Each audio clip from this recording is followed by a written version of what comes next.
एक महत्त्वाची घडामोड सिंधुदुर्गात आहे। सिंधुदुर्गात सकाळपासूनच धुवांधार पाऊस बरसतोय। कुडाळ सावंतवाडी तालुक्यात मुसळधार पावसामुळे नदीला पूर आलाय।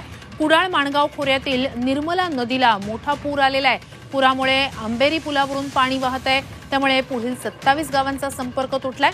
नवीन पूल वाहतुकीला खुला झाला नसल्याने वाहन चालकांचाही खोळंबा झालेला आहे। सकाळपासूनच सुरू असलेल्या पावसामुळे जनजीवन विस्कळीत झालेलं आहे।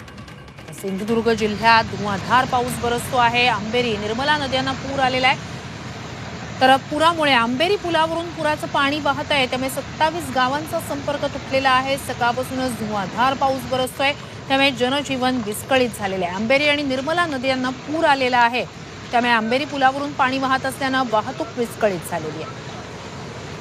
तर कोकणातली ही महत्त्वाची घडामोड।